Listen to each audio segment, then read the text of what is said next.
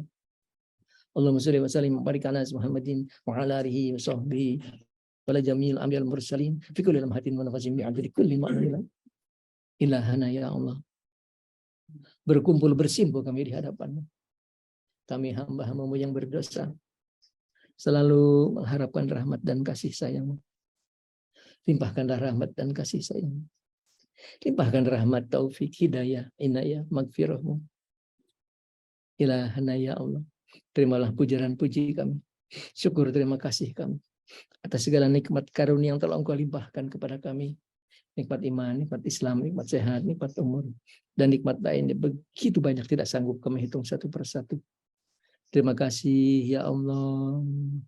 Nuhun, Gusti nuhun ya Allah. Falakal hamdu kulluhu wa lakal syukur kulluhu wa lakal mulku kulluhu wa lakal khalqu kulluhu biyadikal khair kulluhu wa ilaika yarji'ul amru kulluhu. Ilahana, maafkan segala kesalahan kami. Maafkan segala kekurangan kami. Ampuni segala dosa-dosa kami ya Allah. Ampuni segala dosa kami. Ampuni segala dosa kami ya Allah. Ya Allah. Jangan Engkau hukum kami karena segala kesalahan dan dosa kami. Bukakan mata hati kami agar kami dapat ma'rifah, agar kami dapat mencintai-Mu ya Allah. Ya Allah. Ilahana, bersihkan hati kami dari segala dosa dan penyakit hati. Ya Allah, ilahana, ampuni dosa kedua orang tua kami. Mereka ayah-ayah kami, ibu-ibu kami yang sudah di dalam kubur. Lapangkan kubur mereka. Mudahkan urusan mereka. Lepaskan dari siksa kubur. Jadikan kubur mereka tempat yang menyenangkan. Taman dari taman-tamannya surga. Mereka masih hidup di dunia. Jadikan orang-orang yang husnul khotimah. Ampuni dosa semua anggota keluarga kami. Ampuni dosa suami-suami kami, istri-istri kami ya Allah. Mereka yang sudah di dalam kubur, lapangkan kubur mereka ya Allah. Mudahkan urusan mereka ya Allah. Lepaskan dari siksa kubur ya Allah. Penuhi kuburnya dengan cahaya. Jadikan kubur mereka raudatin min riyadil jannah. Mereka masih hidup di dunia, bimbing di jalan yang Kau ridhoi. Selamatkan dunia mereka, selamatkan akhirat mereka. Ampuni dosa semua anggota keluarga kami, baik masih hidup maupun sudah di dalam kubur. Anak-anak kami, cucu-cucu kami, mantu-mantu kami, ipar-ipar kami, mereka di dalam kubur. Lapangkan kubur mereka ya Allah. Kakak-kakak kami, adik-adik kami, mereka di dalam kubur. Lapangkan kubur mereka. Mudahkan urusan kubur mereka ya Allah. Jadikan kubur mereka raudatin min riyadil jannah. Mereka masih hidup di dunia, bimbing di jalan yang Kau ridhoi. Berikan kekuatan iman Islam ya Allah. Selamatkan dunia mereka, selamatkan akhirat mereka. Ampuni dosa semua saudara-saudara kami muslimin dan muslimat, bil khusus bangsa setanah air. Ampuni mereka ya Allah. Rahmat-Mu lebih luas dari dosa mereka. Rahmat-Mu lebih luas dari maksiat mereka. Berikan mereka kekuatan agar dapat melaksanakan perintah-Mu. Berikan mereka kekuatan agar dapat menjauhi semua larangan-Mu. Walhamdulillah wa la quwata illa bika. Walhamdulillah wa la quwata illa bika. Ilahana ya Allah. Engkaulah Tuhan kami. Berfirman di dalam kitab suci-Mu. Yamhullahu may yasya'u wa yusbitu 'indahumul kitab. Kalaulah tertulis dalam kitab-Mu, kamu harus meninggal dunia di hari ini atau di bulan ini atau di tahun ini, hapuskanlah tulisannya ya Allah. Kalaulah tertulis dalam kitab-Mu, kamu harus meninggal dunia di hari ini atau di bulan ini atau di tahun ini, hapuskanlah tulisannya ya Allah. Kalaulah tertulis dalam kitab-Mu, anak-anak kami, cucu-cucu kami, mantu-mantu kami harus meninggal dunia di hari ini atau di bulan ini atau di tahun ini, hapuskanlah tulisannya ya Allah. Kalaulah tertulis dalam kitab-Mu, anak-anak kami, cucu-cucu kami, mantu-mantu kami harus meninggal dunia di hari ini atau di bulan ini atau di tahun ini, hapuskanlah tulisannya ya Allah. Berikan kepada kami semuanya tambahan umur yang banyak sampai umur kami di atas 90 tahun di dalam sehat, di dalam taat kepadamu, di dalam ridho-Mu. Berikan kepada kami semuanya tambahan umur yang banyak ya Allah sampai umur kami di atas 90 tahun di dalam sehat, di dalam taat kepadamu, di dalam ridho-Mu. Jauhkan dari ajab sengsara dunia akhirat ya Allah. Jauhkan dari ajab sengsara dunia akhirat. Jauhkan dari godaan setan, jauhkan mereka dari kami sebagaimana jauhnya mereka dari rahmat Engkau. Putuskan mereka dari kami sebagaimana putusnya mereka dari rahmat Engkau. Berikan kami kekuatan iman Islam ya Allah, kekuatan lahir batin jasmani rohani. Berikan kami kekuatan agar dapat melaksanakan segala perintah-Mu. Berikan kami kekuatan agar dapat melaksanakan segala perintah-Mu. Berikan kami kekuatan agar dapat menjauhi semua larangan-Mu. Berikan kami kekuatan agar dapat menjauhi semua larangan-Mu. Berikan kami kekuatan agar kami dapat selalu bersyukur atas segala nikmat yang Kau limpahkan. Berikan kami kekuatan agar kami dapat selalu bersabar setiap langkah hidup yang kami jalani. Walhamdulillah wa la quwata illa bika. Walhamdulillah wa la quwata illa bika. Walhamdulillah wa la quwata illa bika. Ilahana ya Allah. Mohon kami kehadirat-Mu. Limpahkan kami rezeki yang luas, yang halal ya Allah. Limpahkan kami rezeki yang banyak, yang halal untuk kami ibadah kepadamu. Allahumma shalli wa sallim wa barik ala Muhammadin bi'adadi an wa irzihi wal futuha. Ya basitul ajab basutur rizqi liman yasha bighairi hisab. Ubsud alaina rizqan wasi'an halalan. Ubsud alaina rizqan wasi'an halalan. Ubsud alaina rizqan wasi'an halalan min kulli jihatin min huzaini wa ibka. Bi manati makhlukin bimahdi barika wa karomika ya Rahman. Ilahana ya Allah. Sembuhkan kami dari segala penyakit yang kami derita ya Allah. Sebagian dari kami ada yang sedang penyakit autoimun. Sebagian dari kami ada yang penyakit kanker. Sebagian dari kami ada yang sakitnya diabetes. Sebagian dari kami ada yang sakit darah tinggi. Sebagian dari kami menderita penyakit bermacam-macam penyakit. Ilahana. Engkaulah Tuhan yang menyembuhkan segala penyakit. Sembuhkan segala penyakit kami ya Allah.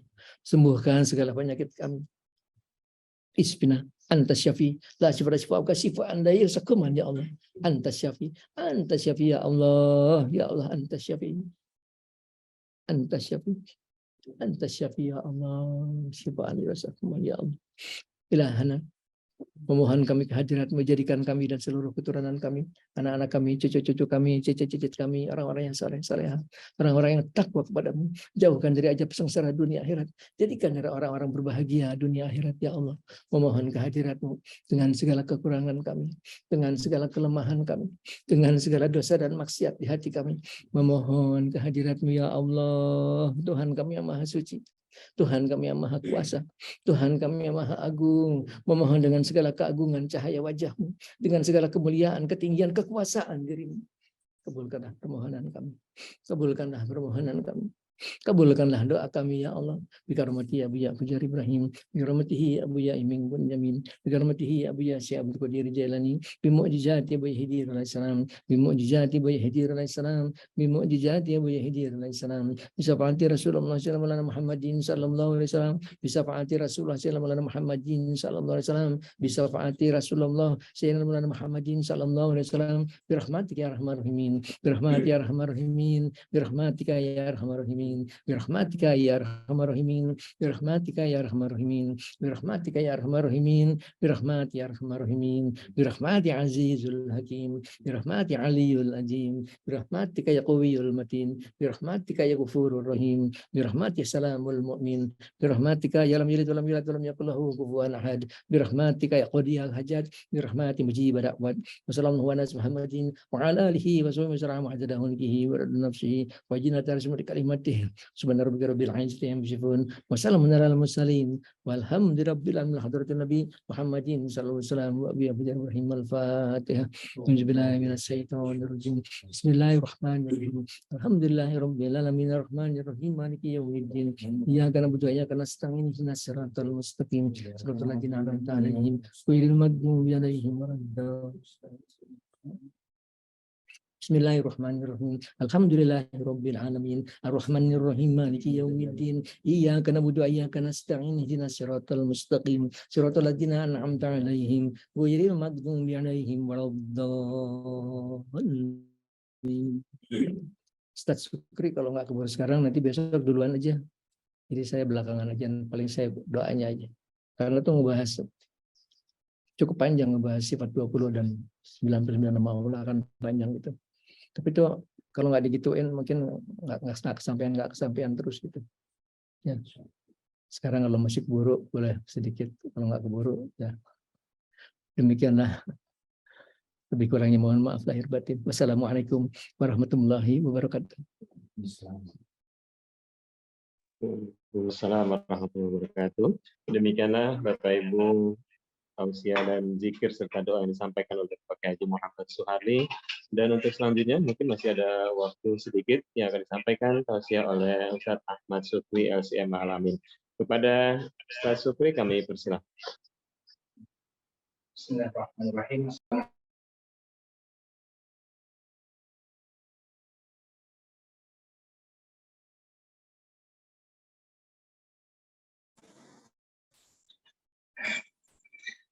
Saya ulangi, bismillahirrahmanirrahim. Assalamualaikum warahmatullahi wabarakatuh. Alhamdulillah, wassalatu wassalamu ala rasulillah, la nabiyya ba'dah, wa la hawla wa la quwwata illa billah, amma ba'du. Hadratul mukarramin wal mukarramat, jama'atul muslimin wal muslimat, rahimani wa rahimakumullah, bil khusus orang tua kita, guru kita, Bapak Kiai Haji Muhammad Suharli, at'anallahu bi hayatihi wa nafa'anallahu bi ulumih. Dan juga orang tua kita Ibu Hajjah Melani Laimena Suharli, Ibu Hajjah Dr. Dewi Pramono, dan Ibu Hajjah Nita Yudi, serta Bapak Ibu sekalian yang dirahmati Allah Subhanahu wa Ta'ala. Masih tersisa waktu sebelum maghrib sekitar kurang lebih 15 menit. Ya. Insya Allah sedikit kita review pembahasan pada minggu yang lalu. Kita sudah membahas hadis yang keempat daripada kitab Arba'in An-Nawawi, itu tentang marahilul khalqi, fase tahapan penciptaan manusia, ya, yang kalau saya perhatikan hadisnya yang cukup panjang ini terbagi ke dalam dua bagian. Bagian yang pertama adalah fase penciptaan manusia yang terdiri dari 3 bagian, yaitu 40 hari pertama, 40 hari kedua, dan 40 hari ketiga. Yang kalau kita hitung dalam bulan adalah kurang lebih sekitar bulan keempat. Ya. Himbauan dari kami, dari saya, dari Pak Haji Muhammad Suharli, ini adalah fase yang penting sekali untuk kita perhatikan, karena imbasnya nanti adalah berkaitan dengan masalah akhirat kita. Ya. Mungkin sebagian orang menganggap kurang begitu penting, tapi menurut saya ini sangat penting untuk diperhatikan, terutama bagi para orang tua, ya, yang masih ingin memiliki anak, tentunya masih ingin memiliki keturunan lagi. Kalau yang sudah punya berarti alhamdulillah sudah terlewati fasenya. Mudah-mudahan Allah memberikan keturunan anak-anak yang solih dan solihah. Tapi bagi para wanita, para orang tua, terutama para wanita khususnya, ini sangat penting untuk kita perhatikan. Kenapa? Karena di fase ketiga atau di 40 hari ketiga atau di bulan keempat, itulah yang insya Allah akan menentukan bagaimana janin yang ada di dalam perut ibunya ini akan mendapatkan kebahagiaan, bagaimana rezekinya, bagaimana ajalnya, bagaimana amalnya, dan bagaimana akhir kehidupannya nanti di akhirat, apakah menjadi orang yang berbahagia ataukah orang yang menderita di nerakanya Allah Subhanahu wa taala. Nah, ini penentuannya adalah di bulan keempat dari kehamilan seorang ibu. Makanya penting sekali untuk diperhatikan bagi wanita yang sedang dalam keadaan hamil, belum memasuki bulan keempat, ada baiknya sudah mulai mempersiapkan dirinya, sudah mulai mempersiapkan diri untuk berdoa sebaik-baiknya kepada Allah Subhanahu wa taala akan kebaikan untuk janin yang sedang dikandungnya. Nah, karena pada bulan keempat inilah Allah akan memerintahkan malaikat untuk menulis empat hal. Yang pertama, Allah perintahkan malaikat untuk menulis bagaimana rezekinya. Apakah dia akan menjadi orang yang kaya ataukah orang yang miskin. Yang kedua, Allah memerintahkan malaikat untuk menuliskan ajalnya. Apakah usianya panjang ataukah pendek. Di mana dia akan meninggal dan bagaimana keadaan dia meninggal dunia. Kemudian yang ketiga, Allah memerintahkan malaikat untuk menulis amalannya. Apakah si calon anak ini yang ada di dalam perut ibunya akan menjadi anak yang soleh atau anak yang toleh, anak yang taat kepada orang tuanya, taat kepada Allah Subhanahu wa taala dan Rasul, apakah anak yang ingkar kepada Allah Subhanahu wa taala. Dan yang terakhir adalah akan menentukan kebahagiaan hidup anak ini di akhirat nanti atau kesengsaraan hidup di akhirat nanti. Sangat penting sekali. Sebagaimana Rasulullah katakan, la yaruddul qada illa du'a. Nah, inilah kesempatan, mudah-mudahan hadis ini menjadi arahan buat para calon ibu, buat para calon orang tua untuk berusaha sebaik-baiknya agar mendapatkan keturunan yang solih dan solihah. Itu adalah bagian pertama dari hadis yang sudah kita bahas kemarin. Jadi sejak mulai dini, mulai kita perhatikan, terutama bagi para orang tua yang akan menjadi calon orang tua daripada anaknya. Dan yang tidak kalah menarik adalah yang berikutnya. Ini adalah kelanjutan daripada hadis yang sudah kita bacakan kemarin tentang fase penciptaan manusia dalam perut ibunya. Hadis yang berikutnya dikatakan, "Fawallahilladzi la ilaha ghairuh inna ahadakum la ya'malu bi amali ahlil jannah hatta ma yakuna bainahu wa bainaha illa dhira'un. Fayasbiqu 'alaihi al-kitab fayamalu bi amali ahlin nar fayadkhulaha." Di hadis yang cukup panjang ini Allah katakan bahwa Rasulullah bersumpah, ya, fawallahilladzi la ilaha ghairuh, maka demi Allah yang tidak ada Tuhan selainnya, selain Allah Subhanahu wa taala. Kata Rasulullah, dikatakan oleh Rasulullah di sini, inna ahdakum, sungguhnya salah seorang di antara kalian, maksudnya kita semua, la ya'malu bi amali ahlil jannah. Di fase pertama kehidupan kita, dalam hidup kita menjalani kehidupan kita entah berapa tahun, mungkin 30 tahun, 40 tahun, 50 tahun, 100 tahun. Ini kaitannya nanti dengan yang tadi yang saya katakan, buat calon orang tua agar memperhatikan, karena ini akan sangat penting sekali. Bagaimana ketika Allah menentukan untuk memerintahkan malaikat menulis di dalam Allah perintahkan malaikat untuk menuliskan tentang nasib si anak ini. Inna ahadakum la ya'malu bi ahmalil ahli jannah. Bahwa seorang dari kalian, yakni Ibnu Adam, kita semua, la ya'malu, benar-benar kita sudah melaksanakan di hidup kita, sepanjang hidup kita, la ya'malu bi amali ahli jannah.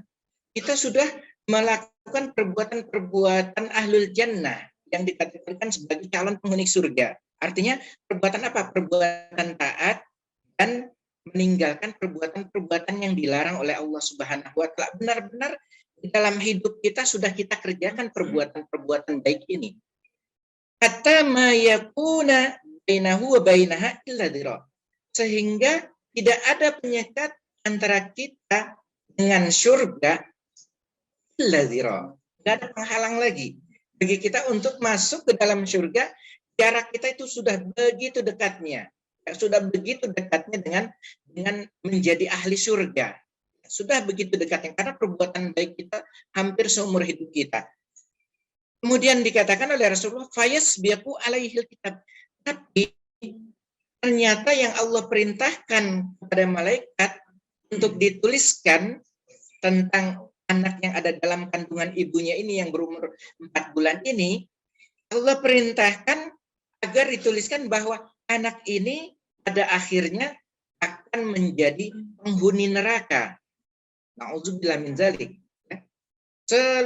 Hampir seluruh hidup kita sudah melakukan perbuatan baik, namun ternyata takdir Allah yang Allah perintahkan untuk ditulis terhadap nasib bayi yang ada di dalam janin yang berumur usia 4 bulan ini, Allah perintahkan nasibnya adalah menjadi penghuni neraka. Maka sebanyak apapun perbuatan baik yang dilakukan oleh orang tersebut, di akhir hidupnya Allah tentukan ternyata kok dia melakukan perbuatan ahlun nar, perbuatan buruk, perbuatan yang dimurkai Allah Subhanahu wa taala, fayadkhulaha, maka orang tersebut di akhir hidupnya akan su'ul khatimah, sehingga ditentukan menjadi penghuni neraka. Nauzubillah min zalik.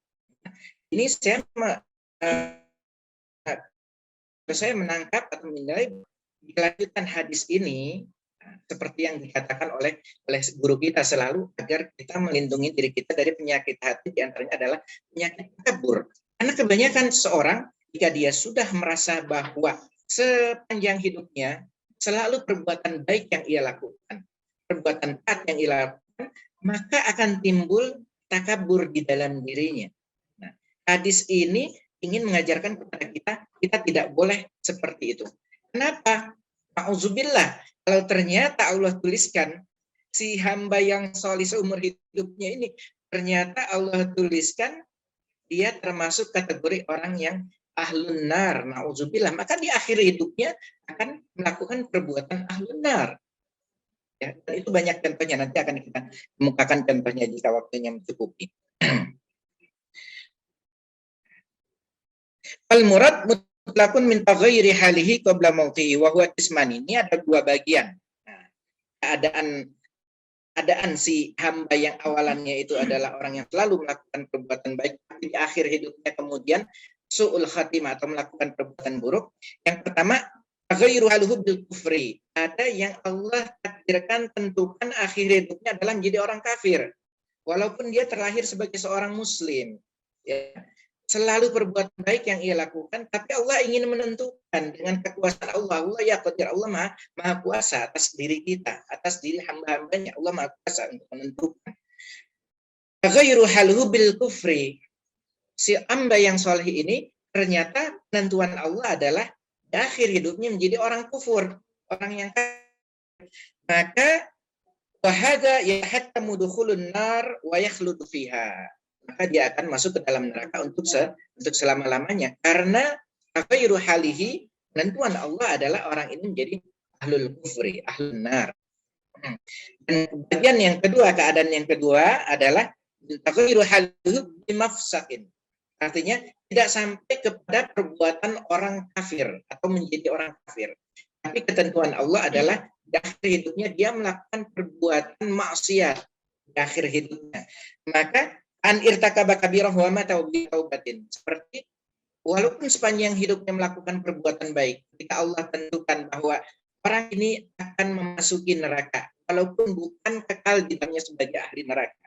Contohnya, sepanjang hidup berbuat baik, ternyata ketika akan meninggal dunia, ia melakukan perbuatan maksiat, seperti meninggalkan sholat, atau minum minuman keras, dan lain perbuatan yang dilarang oleh Allah Subhanahu wa Ta'ala. Maka bila taubatin, sempat bertaubat kepada Allah Subhanahu wa Ta'ala, yadkhulun nar lam tanahu rahmatul azizil wa yakhluha. Orang yang seperti ini tetap akan masuk ke dalam neraka, tapi pada akhirnya ia akan dimasukkan oleh Allah ke dalam surga, karena penentuannya akhirnya sebagai seorang yang kufur, seorang yang kafir kepada Allah Subhanahu wa Ta'ala. Nah, bagian yang pertama. Bagian yang kedua, wa inna hadakum ya'malu mali ahlin nar hatta yakuna bainahu illa dhira fayasbiqu alaihi alkitab fayamalu bi amali ahli jannah fayadkhulaha. Sebaliknya, ada seseorang yang sepanjang hidupnya, hampir seumur hidupnya, perbuatan yang dilakukan adalah perbuatan maksiat. Tapi mungkin karena doa dari ibunya, ya, ketika sedang mengandung dia, Allah menentukan malaikat agar menuliskan bahwa si fulan ini, si anak yang masih ada di dalam janin ini adalah termasuk ahlul jannah. Maka di akhir hidupnya si orang ini, si fulan ini akan melakukan perbuatan ahlul jannah, perbuatan baik, sehingga akhirnya akan masuk ke dalam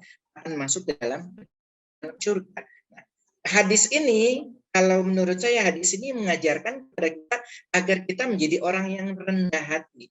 Jangan menilai seseorang dari perbuatannya. Ya, kadang kita ketika melihat ada teman kita atau mungkin tetangga kita yang kita tahu bahwa dia itu kerjaannya mau saja, minum minuman keras, berjudi dan lain sebagainya perbuatan maksiat. Lantas kita memandang rendah orang tersebut. Jangan. Kenapa? Karena kita tidak tahu takdirnya. Siapa tahu kita yang memandang rendah, kita merasa tiap hari kita melakukan perbuatan baik sampai seumur hidup kita. Ternyata Allah tentukan di akhir hidup kita menjadi ahlun nar, na'udzubillah min dzalik. Dan sebaliknya, orang yang kita pandang rendah tersebut, ternyata Allah tentukan bahwa dia ahlul jannah. Di akhir hidupnya terbalik.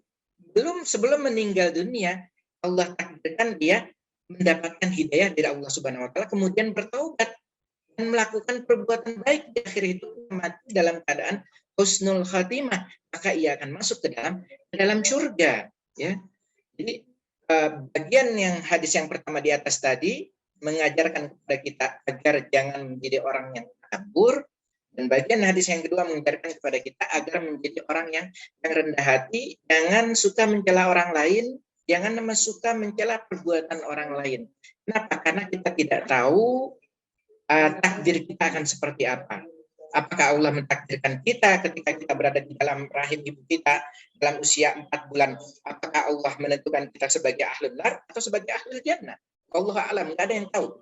Makanya tetaplah seperti yang diajarkan oleh guru kita, jangan sombong dan tetaplah selalu untuk merendahkan hati kita di hadapan Allah Subhanahu wa taala. Nah, ini ada beberapa hikayah, ya. Dan kalau seperti ini bukan berarti ya di sini mengajarkan kepada kita untuk bersikap pasif. Udahlah, kalau memang udah penentuan kayak gitu ya udah, bagaimana terserah Allah nantinya. Enggak seperti itu. Kenapa? Karena ternyata prosentase antara keadaan pertama dengan keadaan kedua itu prosentase keadaan kedua ini lebih sedikit terjadinya. Prosentase keadaan pertama lebih sedikit. Artinya apa? Orang yang di dalam hidupnya selalu melakukan perbuatan-perbuatan baik, kemudian akhir hidupnya su'ul khotimah, itu sangat kecil sekali persentasenya. Ada, tapi alhamdulillah karena kemurahan Allah Subhanahu wa taala, karena kemaha lembutan Allah Subhanahu wa taala, persentase untuk terjadi seperti ini lebih kecil dibandingkan dengan keadaan yang kedua. Itu orang yang sepanjang hidupnya berbuat buruk, tiba-tiba di akhir hidupnya melakukan perbuatan yang baik. Nah, ini lebih sedikit terjadinya. Artinya apa? Artinya idealnya ketika seseorang sepanjang hidupnya sudah berusaha untuk melakukan kebaikan-kebaikan, maka insya Allah di akhir hidupnya dia akan husnul khatimah. Walaupun kadang terjadi di akhir hidupnya adalah su'ul khatimah, dan sebaliknya. Ya. Sepanjang hidupnya melakukan perbuatan buruk, kemudian akhir hidupnya husnul khatimah, nah, itu ada kemungkinan bisa terjadi, tapi persentasenya kecil sekali. Allahu a'lam. Amalan-amalan apa, perbuatan-perbuatan apa yang bisa menggiring kita untuk menjadi orang yang kategori orang pertama, yaitu perbuatan baik dilakukan tapi akhir hidupnya Masya Allah, udah maghrib. Ya, insya Allah kita lanjutkan kembali di minggu berikutnya mengenai perbuatan-perbuatan yang akan menggiring kita akhir hidup kita dalam keadaan su'ul khatimah. Itu perbuatan-perbuatan apa saja. Wallahu a'lam bishawab. Insyaallah akan kita lanjutkan pada kesempatan kita di minggu yang akan datang. Dan Allah wa iyyakum ajmain. Assalamualaikum warahmatullahi wabarakatuh. Waalaikumsalam warahmatullahi wabarakatuh.